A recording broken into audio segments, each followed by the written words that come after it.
সুপ্রিয় দর্শক, আপনাদের সবাইকে আমন্ত্রণ জানাচ্ছি এনটিভি নিয়মিত স্বাস্থ্য বিষয়ক আয়োজন স্বাস্থ্য প্রতিদিনে। আমি নুসরাত দীপা, যা আপনাদের সঙ্গে রয়েছি। সারা বিশ্বব্যাপী বাংলাদেশ সহ সাধারণত দেখা যায় যে বয়স্কদের যদি কমন কোনো রোগ থাকে, তার মধ্যে ছানি রোগটা কিন্তু আমরা অনেক ক্ষেত্রেই দেখে থাকি। এই জুন মাসটা হচ্ছে ছানির সচেতনতা দিবস। এই জুন মাসে এই ছানি নিয়ে আসলে কী কী ধরনের সচেতনতামূলক কার্যক্রম গ্রহণ করা হয়েছে, কী কী ধরনের কর্মসূচি হচ্ছে, সেই বিষয়গুলো নিয়েই কিন্তু আজ আমরা বিস্তারিত আলোচনা করার চেষ্টা করব। আমাদের সঙ্গে আজ স্টুডিওতে উপস্থিত রয়েছেন একজন বিশেষজ্ঞ চিকিৎসক এই বিষয়টি নিয়ে কথা বলার জন্য। আমরা আলোচনা শুরু করব, তবে তার আগে পরিচিত হয়ে নিচ্ছি আমাদের সেই অতিথির সঙ্গে। ডাক্তার সায়েদুল হক 1963 সালের আগস্ট মাসে ময়মনসিংহ জেলায় জন্মগ্রহণ করেন। তিনি 1987 সালে সিলেট এম.এ.জি. ওসমানী মেডিকেল কলেজ থেকে এমবিবিএস ডিগ্রি অর্জন করেন। এরপর তিনি চিকিৎসা বিজ্ঞানে উচ্চতর এম.এস. এফ.সি.পি.এস. ডিগ্রি লাভ করেন। বর্তমানে তিনি চক্ষু বিভাগের অধ্যাপক হিসেবে কর্মরত। স্যার, আপনাকে স্বাগত আমাদের আজকের অনুষ্ঠানে। ধন্যবাদ। স্যার, এই পুরো জুন মাস জুড়েই আপনারা ছানির সচেতনতা দিবস পালন করেছেন। অলরেডি কিন্তু জুন মাস শেষের দিকে, তার মানে অনেক ধরনের কার্যক্রম অলরেডি আপনারা কিন্তু গ্রহণ করে ফেলেছেন, বিভিন্ন ধরনের কর্মসূচি আপনারা পালন করছেন। একটু জানতে চাই যে কী কী ধরনের কর্মসূচি বা কার্যক্রম ছিল আপনাদের এই পুরো জুন মাস জুড়ে। জুন মাসটা ছানি সচেতনতা দিবস অথবা ক্যাটারাক্ট অ্যাওয়ারনেস ডে হিসাবে সারা ওয়ার্ল্ডেই আছে। তবে আমাদের যেহেতু এই সাবকন্টিনেন্টে ছানির লোক সংখ্যাও যেহেতু বেশি, ছানির সংখ্যাও বেশি, আবার ছানির অপারেশন যেটা, সেটাও তো আমরা সরকারিভাবে বা বিনামূল্যে যে করা সম্ভব সেটাও কিন্তু না। আমাদের মানব সম্পদ, বিশেষ করে সার্জন, হাসপাতাল, এই সংখ্যারও একটা অপ্রতুলতা আছে। আবার রোগীর দিক থেকে অনেকেই জানে না যে তার কী জন্যে সে কম দেখে। আবার অনেকেই আছে ছানি আছে জানার পরেও তার সামর্থ্যের ঘাটতি থাকে। আবার একটা শহরে যাবে, একটা বিশেষায়িত একটা সেন্টারে যে চিকিৎসা নেবে, ওখানে যাওয়া আসার খরচ আছে, কেউ একজন সাথে যেতে হবে। বিশেষ করে আমাদের গ্রামীণ অবকাঠামোতে যে সমস্ত মহিলারা আছেন, তাদের জন্য কিন্তু একজন লোককে নেওয়া, বা পারিবারিকভাবে অনেকে দেখা যায় পুরুষের যেরকম প্রাধান্য থাকে, মেয়েরা একটু পিছনে থাকে। তো এইভাবে দেখা যায় যে অনেকে এই চিকিৎসাটা নিচ্ছে না বা নিতে পারছে না। তো সেই জন্যেই যদি সামাজিকভাবে একটা অ্যাওয়ারনেস থাকে যে কোথায় কোথায় প্রতিবন্ধকতা আছে, এইগুলো যদি একটু পিন পয়েন্ট না হয়, তাহলে তো সরকার বলক, আমরা যারা আছি চিকিৎসক সমাজ বা যারা সামাজিকভাবে কাজ করে, তারা তো এই জিনিসগুলো অ্যাড্রেস করতে পারবেন। আর যেটা ওই রোগীদের পক্ষ থেকে যে একটু ভয় থাকে যে অপারেশন আসলে দেখব কি না, অনেকেই আছে ছানি অপারেশন পরে দেখতে সমস্যা হচ্ছে তো অন্য কারণে, কিন্তু এটা একসাথে করে তারা দেখছে যে অপারেশন করলেও লাভ নাই, অথবা অপারেশনের পরে অনেক জটিলতা আছে, এরকম অনেক ফোবিয়া কাজ করে, ভয় কাজ করে। সেই জন্য এই সচেতনতা মাসটা হলো যে আমরা কিছু কিছু নলেজ ডিসেমিনেট করি, কিছু কিছু প্রতিবন্ধকতা এরা ওভারকাম করার চেষ্টা করি। তো এগুলো কিছু মিডিয়াতে আসে, কিছু আমরা সামাজিকভাবে করি, আর কিছু আছে যেটা আমরা সোসাইটি আছে, আমাদের অপথলমোলজিক্যাল সোসাইটি অফ বাংলাদেশ আছে, তার আন্ডারে ছানির জন্য আমাদের একটা সংগঠন আছে, ক্যাটারাক্ট এবং রিফ্লেকটিভ সার্জারি।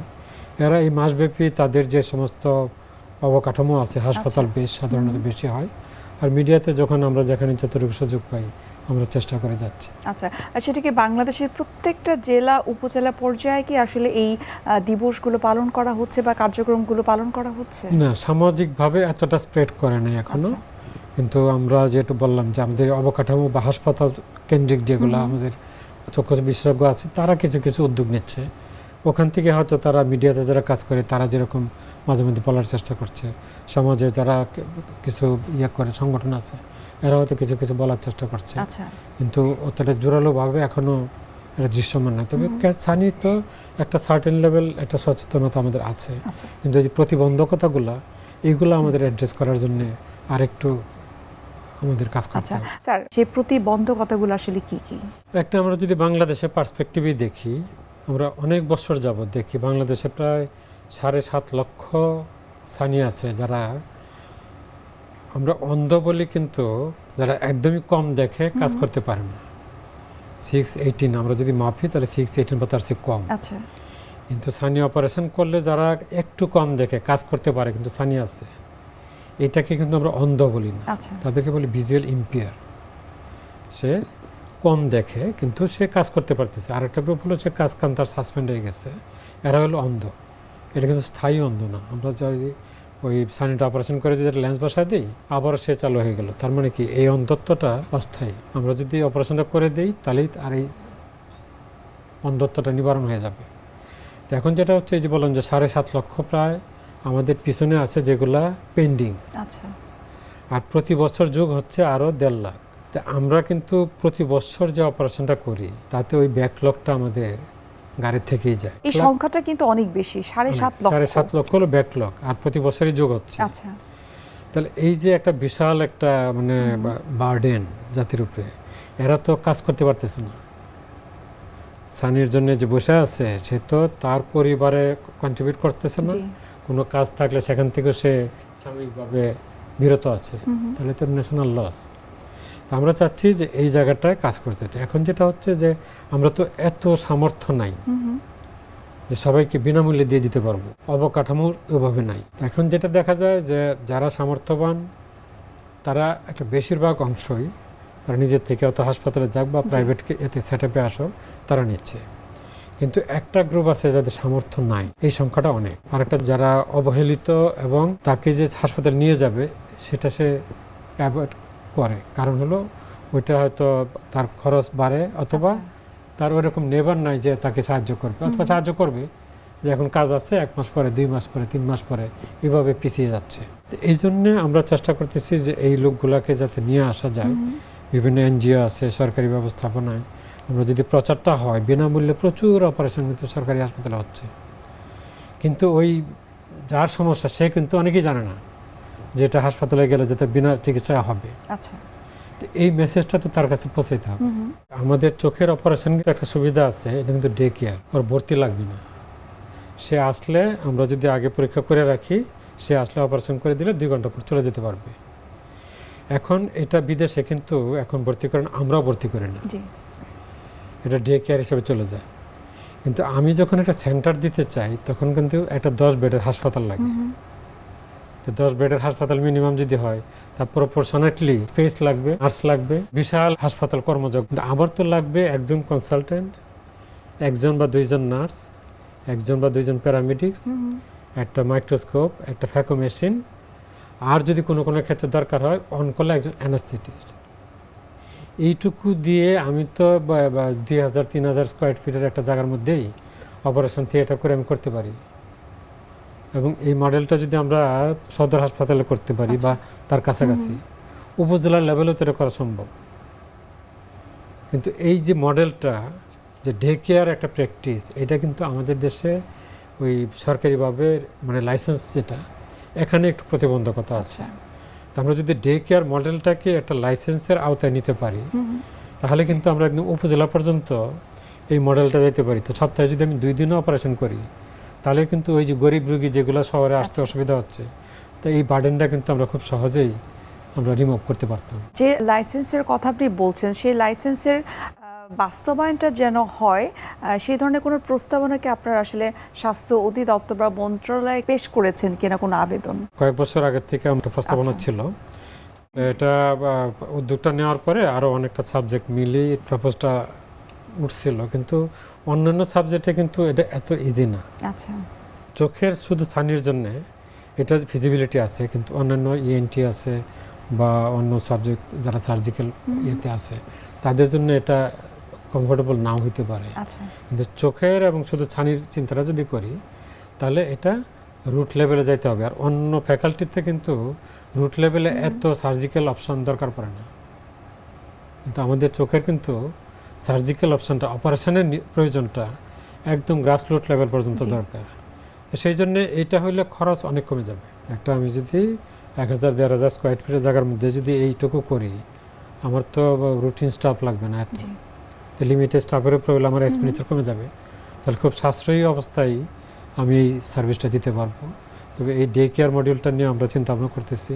আমরা হয়তো এটা সরকারের কাছে আবার যাব, যদি এটা হয় তাহলে এই ক্যাটারাক্ট ব্যাকলগটা সহ ভবিষ্যতে আমরা আপডেট থাকার মতো একটা অবস্থা যাওয়ার সুযোগ আছে। স্যার, ছানি নিয়ে কথা বলছি। আমাদের ওই যে লেন্স যেটা লাগে, এটি আসলে মেইন আমাদের খরচটা। আর বাকি যেগুলো এগুলো হলো এক্সপার্টাইজের জন্য যে খরচটা হবে বা এস্টাবলিশমেন্টের খরচ যেটা সেটা আছে, কিন্তু অতিরিক্ত পেশেন্টের খরচ যেটা লেন্স, এই লেন্সটা তো আমাদের লোকাল প্রোডাকশন নাই, কিনতে হয়, বাইরে থেকে ইম্পোর্ট করতে হয়। যদি লেন্সের খরচটা কমে যায়, এক্সপার্টাইজের খরচটা কমে, মাইক্রোস্কোপের খরচ কমে, এটা যদি আমি ট্যাক্স ফ্রি আনতে পারি, তো ওই ট্যাক্স ফ্রি করতে গেলে তো গভর্নমেন্টের সাপোর্ট লাগবে। তো সেই জন্যে খরচের বেশিরভাগটাই রুগীর পকেট থেকে যাচ্ছে। ওয়ার্ল্ডে কিন্তু হায়েস্ট নিজস্ব অর্থায়নে চিকিৎসা হলো বাংলাদেশে, প্রায় 70%-এর উপরে। আমাদের দেশে রুগীর ডিসস্যাটিসফ্যাকশনের 1 নম্বর কারণটাই হলো কিন্তু এই যে খরচ। তো খরচের যে কারণটা সেটা কিন্তু বাজেটের অপ্রতুলতা, গভর্নমেন্ট রেসপন্সিবল, কিন্তু খুবটা পড়তেছে কিন্তু চিকিৎসকদের উপরে। আচ্ছা, সম্পর্কটা নষ্ট হচ্ছে চিকিৎসক এবং রুগীর, জি, কারণ রুগী অনেক বেশি অতিরিক্ত খরচ করেও তার ডিউটা পাচ্ছে না, খরচের যে চিকিৎসাটা সেটা পাচ্ছে না, কিন্তু এটার কারণটা তো বাজেটের বরাদ্দ কম। তো এখন যেহেতু গভর্নমেন্ট একটা পজিটিভ মোড গেছে, এইবারই প্রথম 1-এর উপরে গেছে আমাদের জিডিপির বাজেট, তাহলে আমরা আশা করছি ভবিষ্যতে আরও যাবে। আমরা সেই জন্যই আশাবাদী যে আমরাও যদি একটু সাপোর্ট দিই তাহলে তো কমিউনিটি উপকৃত হবে। গভর্নমেন্টের যদি বাজেট বরাদ্দ বাড়ে, গভর্নমেন্ট যদি ইনভেস্ট করে তাহলেই খরচ কমে যাবে। আচ্ছা, আর একটা খরচ আছে, সেটা হলো ঔষধের খরচ। ঔষধের খরচটা এটা কিছুটা নিয়ন্ত্রণ করতে হবে, তা নাহলে ওষুধের খরচ কমবে না। সেক্ষেত্রে কাদের আসলে এই জায়গাটায় কাজ করতে হবে? এটা ট্রাইপার্টাইড হয়ে গেছে। একটা হলো যে ওষুধ কোম্পানি প্রমোশন করে, এখন যদি তার যে বাজেট আছে এই বাজেটের যদি সে 20% খরচ করে প্রমোশনের উপরে, মানে আমাকে খুশি করার জন্য, চিকিৎসককে খুশি করার জন্য, তাহলে 20% যে খরচ করলো এটা রুগীরা ওষুধের উপরে বসায় দেবে না খরচটা, তাহলে ওষুধের দাম 20% বাড়বে। আর যদি প্রমোশনে 10% খরচ করে তাহলে ওষুধের 10% আর 10% তো সেভ হয়ে যাবে। আচ্ছা, এটা একটা কাজ করে, এটা খুব মানে চিকিৎসকও এখানে ইনভলভ, কিন্তু আসলে পলিসিটা তো ওষুধ কোম্পানি। আচ্ছা, ওখানে যদি বাজেট কার্টেল হয় তাহলে এটা ফ্রি হয়ে যাবে। এখন অনেকেই দোষ দেয় যে ডাক্তার নিচ্ছে কেন, এখন ডাক্তার নিচ্ছে কেন এটা তো তার প্রমোশনের অংশ, এটা আমার সমস্যা না। এটা গভর্নমেন্ট যদি খালি সিল করে যে তুমি কত পার্সেন্ট তুমি প্রমোশনে দিচ্ছ, তুমি 7%-এর উপরে প্রমোশনে যেতে পারবে না, অডিট করলে বোঝা যাবে, তাহলে এটা অটোমেটিকই চেক হবে। যদি গভর্নমেন্ট মনে করে না 5% এনাফ, তাহলে 5% বসে যাবে, ওটা ওখানে মেনটেন করতে হবে।